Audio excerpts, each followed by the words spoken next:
नामावली का जब गान करते हैं तो शिल्पिल्ले बाई का स्मरण आता है उसमें। सुत बिस दियो पूज शिल्पिल्ले भक्ति रशीली पाई।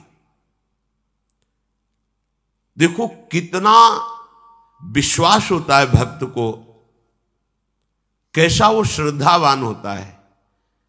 एक राजकुमारी और दूसरी एक जमींदार की पुत्री, दोनों को मित्रता थी। एक दिन राजा के यहां भगवत प्रेमी महात्मा आए। वो संत सेवी राजा थे, महात्मा जन आते रहते थे और महात्माओं का कार्य ही होता है निरंतर अपने प्रभु की सेवा और सुमिरन में मगन रहना। सेवा सुमिरन ये बहुत बड़ी सामर्थ्य है। अगर हम हर समय सेवा और सुमिरन में रहें तो कभी कोई माया प्रपंच हमें परास्त नहीं कर सकता। जहां हम सेवा सुमिरन से अलग हुए वहीं माया का प्रभाव पड़ता है। भगवान का शालिग्राम स्वरूप उनके पास था, खूब भाव से सेवा कर रहे थे और नवीन अवस्था की कोमल हृदय वाली ये दोनों सखियां देख रही थी। इनके मन में आया ऐसे हम भी ठाकुर सेवा करेंगे। देखने से सुनने से हमारे हृदय में प्रभाव पड़ता है। गंदी बातें देखेंगे, गंदी बातें सुनेंगे, उसी का चिंतन होगा, हृदय गंदे आचरणों की प्रेरणा वाला बन जाएगा। अगर हम भागवतिक बातें सुनेंगे, भागवतिक दर्शन करेंगे तो भागवतिक चिंतन होगा, हृदय भागवतिक प्रेरणा वाला बन जाएगा। कई दिन संत भगवान रुके, रोज सेवा कीर्तन कथा, सरल हृदया। उन दोनों सखियों में बात आई कि चल करके संत भगवान से कहते हमको भी ठाकुर जी दीजिए। दोनों ने चरण पकड़कर प्रार्थना की, गुरुदेव हमारे हृदय में भी इच्छा हो रही कि हमें ठाकुर सेवा मिले। अब दोनों बच्चे ही थे। संत भगवान ने विचार किया सेवा पद्धति में बहुत सावधानी की आवश्यकता होती है। अभी ये बच्चे हैं, कहीं सेवा अपराध न बन जाए। सेवा अपराध भी होता है। उपासना में चलने वाले उपासक को सेवा अपराध और उप सेवा अपराध 32 ये 64, इन पर सावधान रहना चाहिए। ये गलती नहीं होनी चाहिए। जैसे आप ठाकुर सेवक हैं, अपने घर में सेवा विराजमान किए हुए हैं। अब जैसे आपको ठाकुर जी के दर्शन के लिए जाना है, जहां तक ठाकुर जी के दर्शन करने के लिए जाना है, हो सके तो पादुका न पहने, नंगे पैर दर्शन करने जाए। यदि आप में ऐसी सामर्थ्य नहीं है किसी कारण से, तो सीढ़ियों में पादुका नहीं पहनना चाहिए। जहां से मंदिर की सीढ़ियां हैं, पादुका उतार कर माथा रखकर सीढ़ी में फिर चढ़ना चाहिए। खड़ाओं या पादुका पहन करके श्री विग्रह के दर्शन करने के लिए जाने में फिर अपराध लगता है। अरे अपने मालिक के दर्शन करने जा रहे हैं, स्वामी के दर्शन करने जा रहे हैं, प्रभु के दर्शन करने जा रहे हैं, तो अपनी कुटिया से और मंदिर तक नंगे पैर जाना चाहिए। ये भावना रखनी चाहिए। भरत जी जा रहे हैं प्रभु के दर्शन करने के लिए, अयोध्या से पैदल ही चले थे, तो सुकुमार चरणारविंद तो बड़े बड़े फफोके छाले पड़ गए थे। वशिष्ठ जी ने देखा, सबने मिलकर भरत जी से कहा पालकी पे बैठ जाइए। तो उनका हाँ, मेरे प्रभु यहां नंगे पैर चले हैं और मैं पालकी पे बैठ जाऊं? उचित तो यह है कि अपने प्रभु के दर्शन के लिए मैं जा रहा हूं, तो जहां जहां प्रभु के चरण पड़े वहां मेरा शीश पड़े, अर्थात सिर भर जाऊं। उचित मोरा सबते सेवक धर्म कठोरा। यहां मैं सर के बल चल के जाऊं पर असमर्थ हूं। तो आप कह रहे हैं पैर में छाले पड़ गए, आप सवारी में बैठ जाइए। ऐसा नहीं हो सकता। तो अपने प्रभु के दर्शन करने के लिए जब जाए तो हो सके, सामर्थ्य हो तो पादुका न पहने, कोई खड़ाऊं चप्पल जूता आदि ना पहने। अगर पहने हैं तो बस सीढ़ी तक ही पहन कर जाए, ऊपर सीढ़ियों के नहीं। इतने सुकुमार मत बनो, ये आग में जलाया जाएगा शरीर, ये गाड़ दिया जाएगा शरीर, इससे ज्यादा प्यार ना करो। अब इतना दृढ़ विश्वास कि ये बच्चे हैं, सेवा भाव कैसे पूर्ण कर पाएंगे? तो उन संत भगवान ने दोनों बच्चियों से कहा, आप कल ठाकुर जी लाएंगे, हम आपको दे देंगे। तो गांव में घूमे तो आसपास गोले गोले से पत्थर मिले, पत्थर लाए 2 और कहा कि ये लो तुम्हारे ठाकुर जी हैं। दोनों को दिया।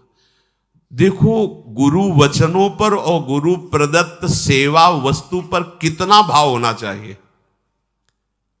उन्होंने दृढ़ विश्वास किया कि मुझे भगवान गुरुदेव ने दिया, ये भगवान है मेरे।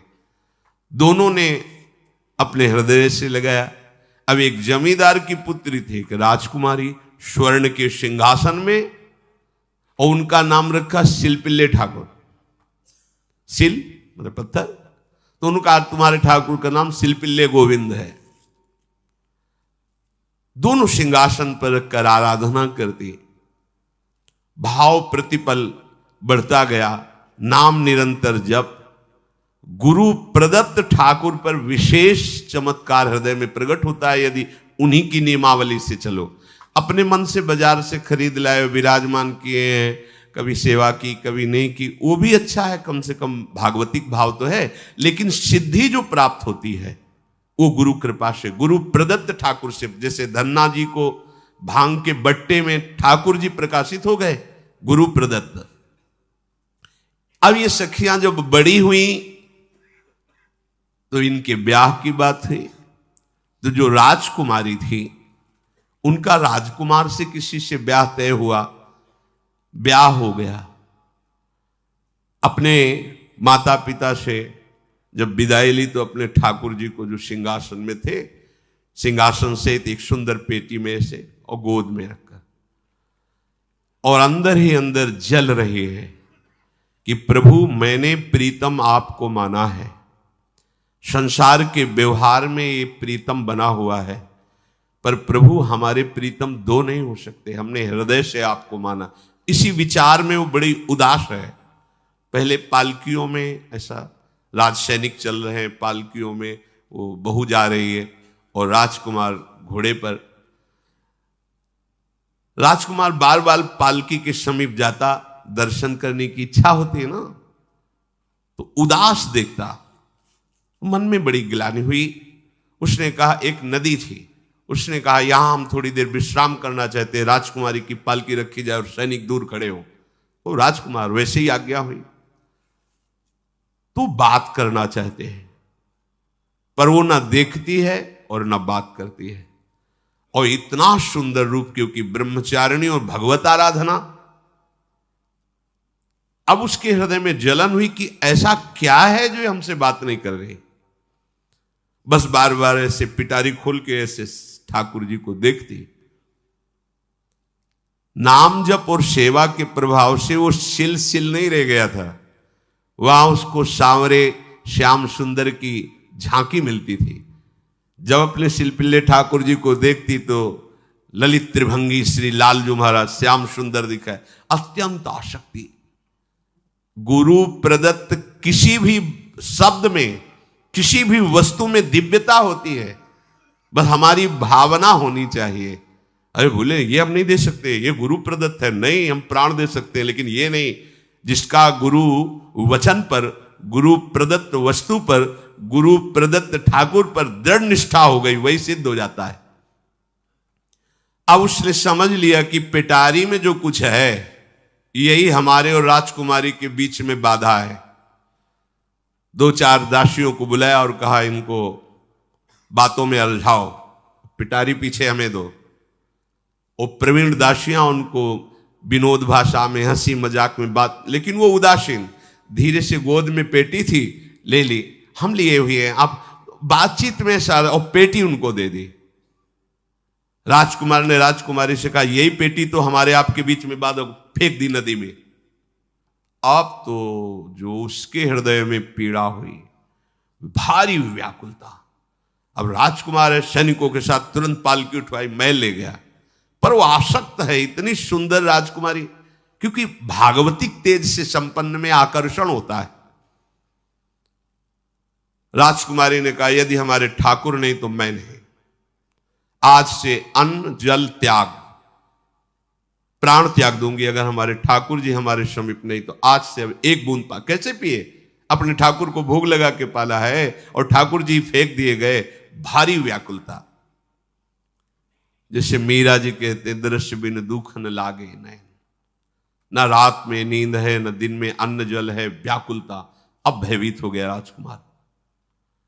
पूरा महल इस विषाद से हो गया कि अगर नवीन राजकुमारी प्राण त्याग देती है तो क्या होगा लोक समाज में, कि अभी नवीन राजकुमारी गई, ये लोग ऐसे निर्दयी हैं कि ऐसा व्यवहार किया कि उसने प्राण त्याग दिया। राजकुमार घुटने में आ गया। घुटने टेक कर राजकुमारी से कहा, मैं तुम्हें दुखी नहीं करना चाहता, पर मैं तुमको छोड़ भी नहीं सकता। अब हमें आप वो उपाय बताओ जिससे आप मुस्कुरा दो, आप प्रसन्न हो जाओ। तो उनका, हम अपने ठाकुर के बिना जीवित नहीं रह सकती। यदि आप हमें जीवित देखना चाहते तो हमारे ठाकुर जी ला के दो। ठाकुर जी को नदी में फेंक दिया था। पारिवारिक जनों के साथ राजकुमार उस नदी के तट पर गए और राजकुमारी से कहा, तुम्हें इतना प्रेम ठाकुर जी से, तो तुमसे ठाकुर जी कितना प्रेम करते हैं? अगर तुमसे ठाकुर जी प्रेम करते हैं तो मुझे प्रमाणित कर दो, तो मैं जीवन भर तुम्हारी आज्ञा में रहूंगा। अच्छा, तो तुम ये देखना चाहते हो कि ठाकुर जी हमसे कितना प्रेम करते हैं? हाथ फैलाया और आर्त भाव से पुकारा कि गोविंद, अब आपके बिना मैंने जीवित नहीं रहना। अंदर से जीव ही प्रार्थना की तो जल से सिंहासन सहित शिलपिल्ले भगवान जैसे कोई वायु के प्रवाह में आ रहा हो, ऐसे आए और छाती से चिपक गए। पूरा परिवार, राजकुमार ये देख रहा था। हृदय से ठाकुर जी चिपक, जीवन भर के लिए दासत्व स्वीकार कर लिया और कहा, जैसी आप आज्ञा करोगे। जैसे मीरा जी, जब राणा जी से ब्याह हुआ तो प्रथम मिलन की रात में मीरा जी ने कहा, सावधान, तुम हमारे पति नहीं हो, मेरा सुहाग गिरधर से है, श्याम सुंदर ही मेरे पति हैं। व्यवहार में तुम पति बने हो। यदि हमारी बात समझ पा रहे हो तो जीवन में कभी हमारा स्पर्श मत करना। ये जीवन केवल गिरधर के लिए, दूसरे के लिए नहीं। उतर गए शैया से और जैसे सेवक होता है, बोले, अहो भाग्य, मुझे ये सौभाग्य मिला कि इतनी महाभागवती की सेवा करने का। एकांत में मैं सदैव तुम्हारे शिष्य की तरह बर्ताव करूंगा, पर समाज में तुम्हें बहू की तरह बर्ताव करना होगा, नहीं तो लोग जीने नहीं देंगे। समाज में पत्नी की तरह और एकांत में गुरु शिष्य के। तुम हमारी गुरु होगी और हमसे ऐसा ही बर्ताव राणा जी ने, ऐसा ही उस राजकुमार ने दिया। हमारी भागवतिक निष्ठा ऐसी होनी चाहिए कि जो गुरु जी ने मंत्र दिया है, जो गुरु जी ने उपासना दी है, उसमें दृढ़ विश्वास होना चाहिए। हमारे अंदर किंचन मात्र फिसलाव नहीं होना चाहिए। और आगे जो महामहिम सूत्र है, जब तक हमारा मन प्रभु में समर्पित ना हो जाए तब तक पाप होने की संभावना होती है। बड़े बड़ों से चूक हो जाती है। इसमें यह नहीं कहा जा सकता कि हम इतने वर्ष से साधन में लगे, हमसे चूक नहीं होगी, ये तो भूल जाना। बड़े बड़ों से चूक करवा देना माया का कार्य होता है, पर जिनका मन प्रभु को समर्पित हो गया है उनसे चूक नहीं हो सकती। इसलिए जो अगला सूत्र वर्णन किया कि जितने भी पापाचरण होते हैं वो सब मेरे से होते हैं, ऐसा उपासक दृढ़ निश्चय करे। ऐसा नहीं कि पापाचरण भगवान से, भगवान करा रहे हैं। जिन लोगों का एक प्रश्न होता है कि जब सब कुछ भगवान करा रहे हैं, भगवान की इच्छा के बिना पत्ता भी नहीं हिलता, तो जो हम पापाचरण, गलत आचरण, वो भी तो भगवान ही करा रहे हैं। इस विषय को समझना है। आज के समाज का जो मानसिक स्तर है, जब हम त्याग की बात करते हैं कि गंदे आचरण नहीं करने चाहिए, तो जो समझाया जाता है और जो समझ है आज की आधुनिक, वो ये समझ है कुछ ऐसे जनों ने ये निर्धारित भी किया है कि बहुत भोग कर लेने पर फिर समाधि की प्राप्ति होती है। अगर ऐसा होता तो लाखों लोग समाधि को प्राप्त होते, लाखों लोग बिना साधना के। क्यों? बचपन से लेकर के पूरे जीवन तक भोग ही भोग रहे, सब समाधि में पहुंच जाते। प्रायः सबके दिमाग में बात बैठी है कि अगर हम भोग ले तो हम मन को समझा सकते हैं, लेकिन आप बात अनुभव की समझ लीजिए कि आप भोगने के लिए जो ही गए तो मन के गुलाम बन करके गया, वो कभी तुम्हें मुक्त होने का अवसर नहीं देगा। और आज तक किसी ने भी ऐसा नहीं कहा भोग भोगने के बाद कि आज के बाद मैं प्रण करता हूं, मैंने जान लिया कि इसमें सुख नहीं है, आज के बाद कभी भोग नहीं भोगूंगा।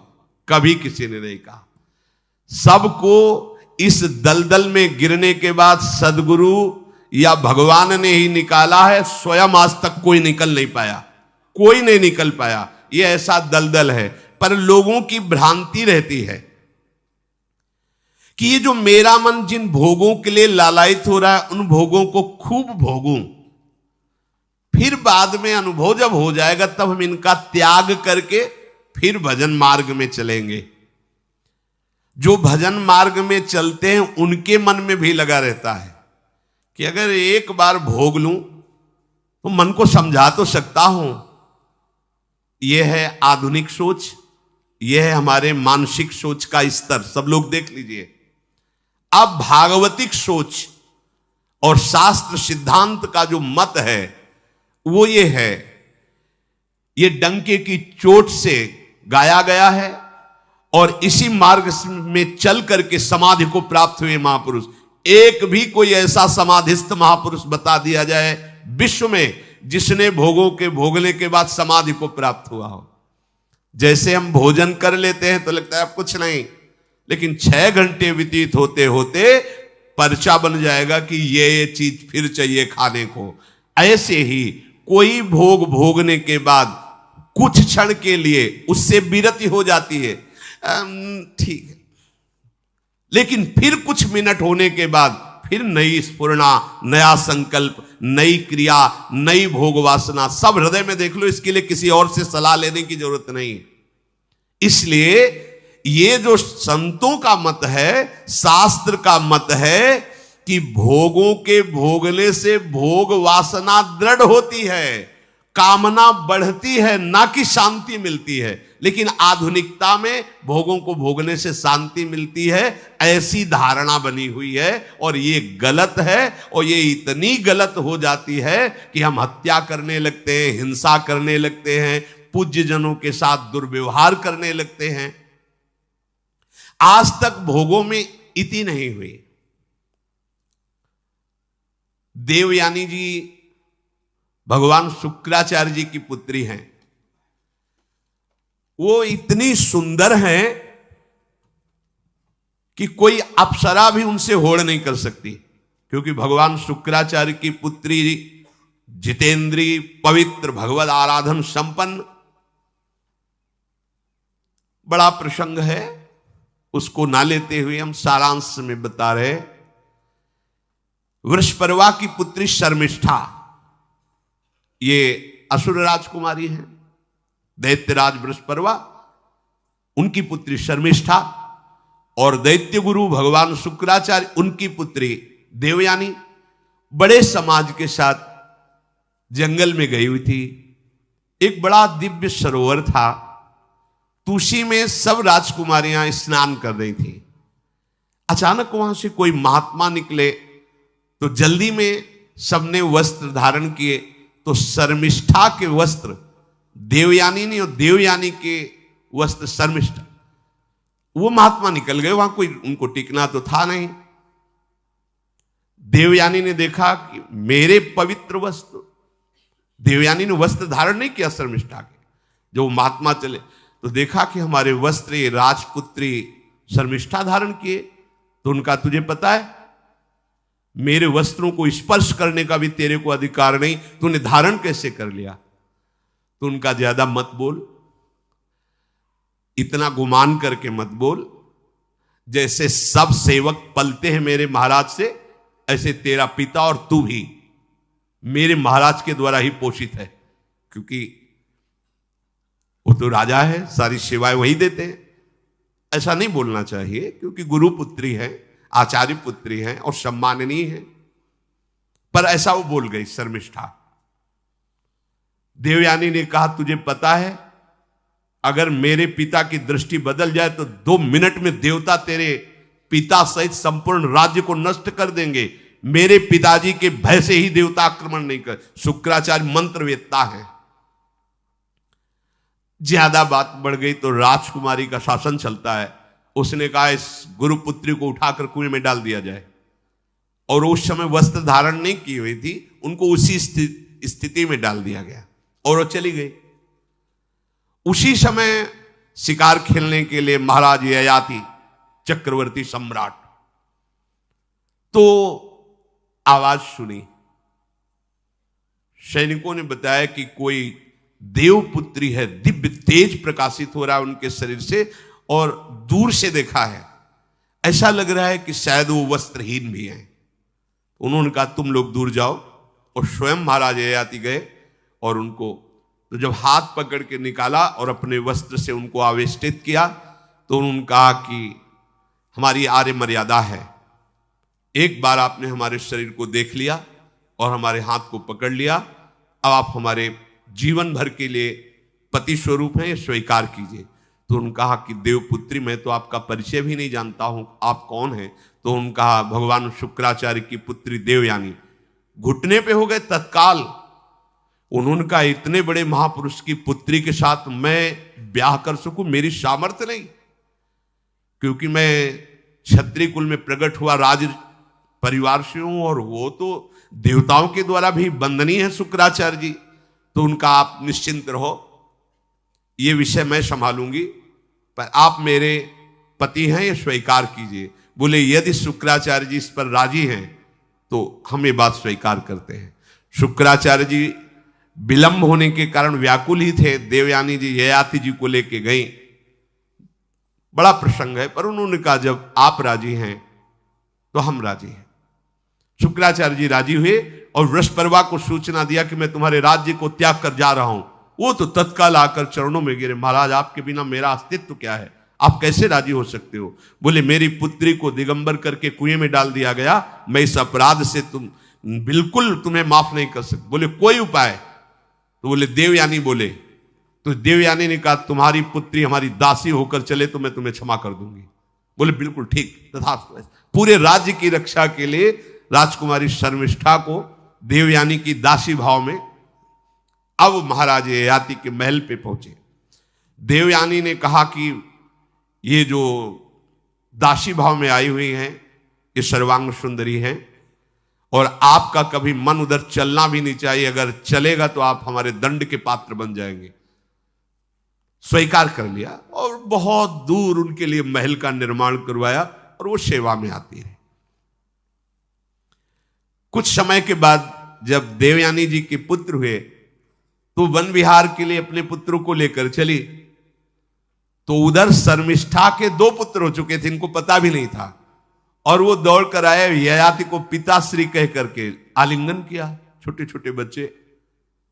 देवयानी ने कहा कि हमने कहा था तुम्हें देखना भी नहीं है, और किसके पुत्र हैं?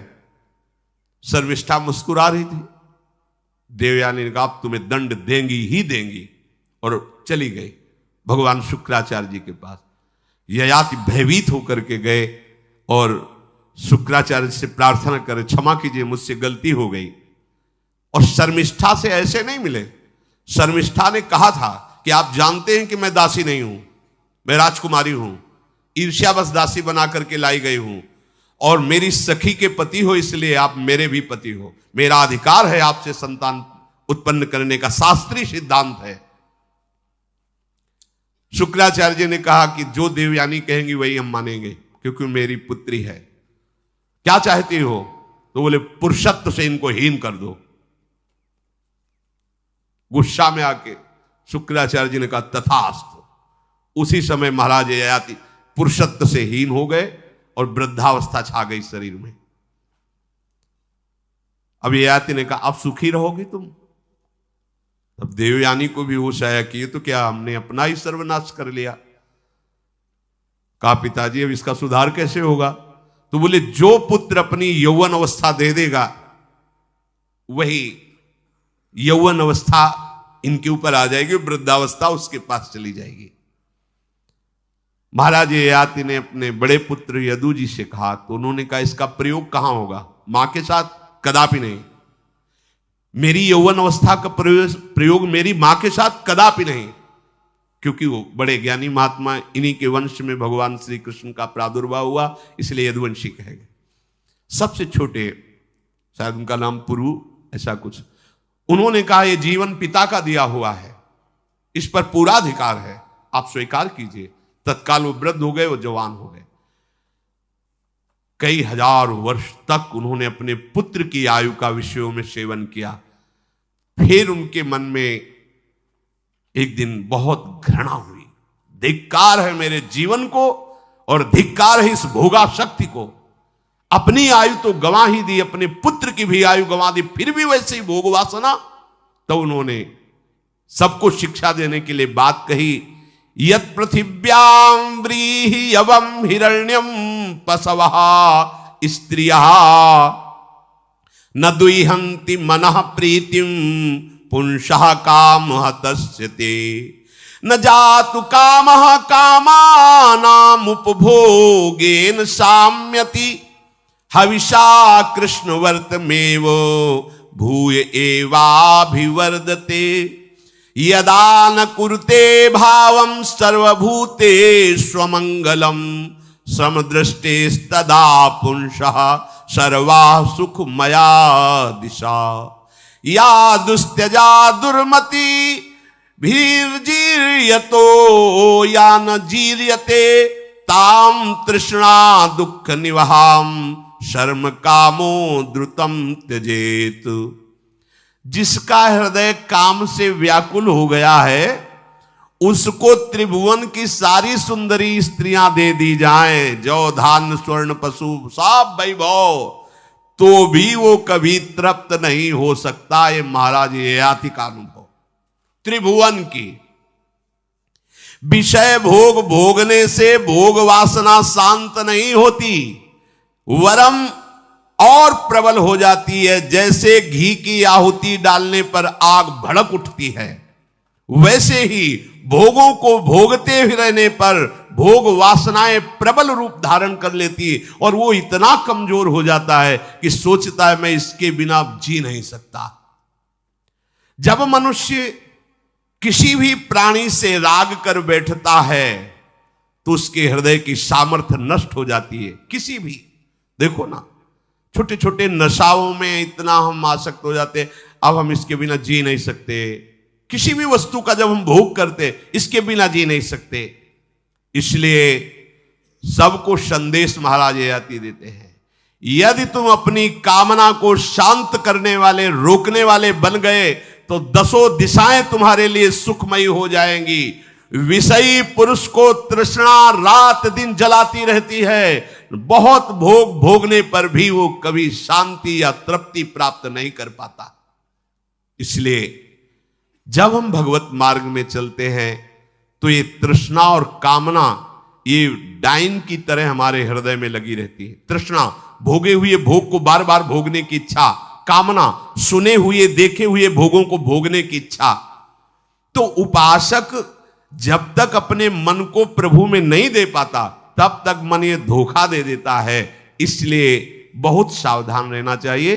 प्रभु की शरण में हो करके नाम जप करो और सदैव गुरुजनों की आज्ञा पर रहो, तो ये काम, कामना, वासना, ममता, आसक्ति, राग, द्वेष ये तुम्हें बांध नहीं पाएंगे। इनकी कृपा से आपको भगवत साक्षात्कार हो जाएगा। गुरु वाणी, संतों की वाणी ये हमारा जीवन बन जाए। अगर ये जीवन नहीं है तो फिर मन हमें ऐसी जगह फंसा देगा जहां से हम निकल नहीं पाएंगे। इसलिए सावधान होकर जीवन व्यतीत कीजिए। बड़ा अमूल्य जीवन है, अमूल्य जीवन का लाभ है भगवत प्राप्ति, भगवत साक्षात्कार। श्री राधा वल्लभ लाल।